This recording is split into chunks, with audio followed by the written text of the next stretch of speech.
ఎందుకు ఇంత బలంగా ఉన్నానంటే ఆయనే గనుక ఈ రోజున అధికారంలో గనుక ముఖ్యమంత్రిగా లేకపోయి ఉంటే ఈ రోజున P4 పాలసీ జీరో పావర్టీ బయటకు వచ్చేది కాదు. ఈ రోజున అప్పుల్లో కూరుకుపోతున్న రాష్ట్రాన్ని దిశానిర్దేశం చేస్తే దాన్ని బయటపడగి వేయగలిగే సత్తా ఉన్న శక్తి సరిపోయేది ఇంకెవరికీ కాదు.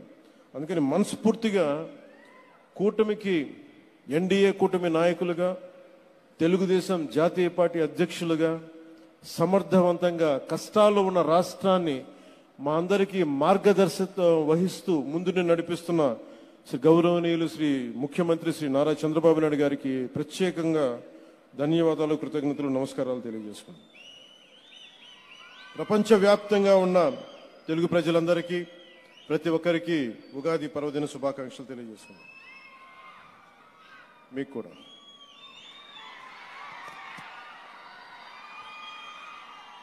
ఈ P4 గురించి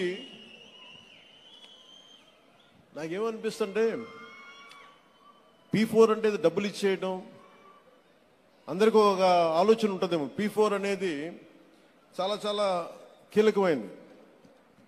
ఇది ప్రభుత్వం ఉంటుంది, పబ్లిక్ ఉంటుంది, అలాగే ప్రైవేట్ వ్యక్తులు ఉంటారు.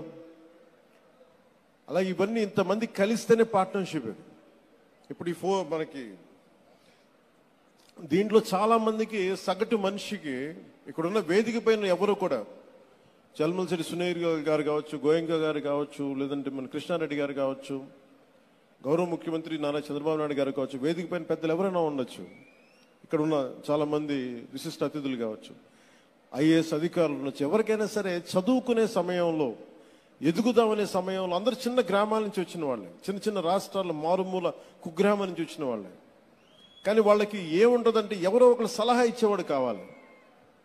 ఏదైనా నాకు అవుదాము, ఏదన్నా నా జీవితం మెరుగుపడాలి అంటే సలహాలు ఇచ్చేవాళ్ళు కావాలి. అది ఒకసారి మాట అవ్వచ్చు, లేదంటే ఒకసారి ఒక చిన్నపాటి ధన సహాయం కావచ్చు, లేదంటే చిన్నపాటి ఒక మాట సహాయం కావచ్చు. ఇవన్నీ వ్యక్తులుగా అందరం చేస్తాం. కానీ దీన్ని ఒక ప్రభుత్వ కార్యక్రమంగా చేయడం, దీన్ని చేపట్టినందుకు మనస్ఫూర్తిగా ముఖ్యమంత్రి గారికి నా అభినందనలు, ధన్యవాదాలు తెలియజేసుకుంటున్నాను.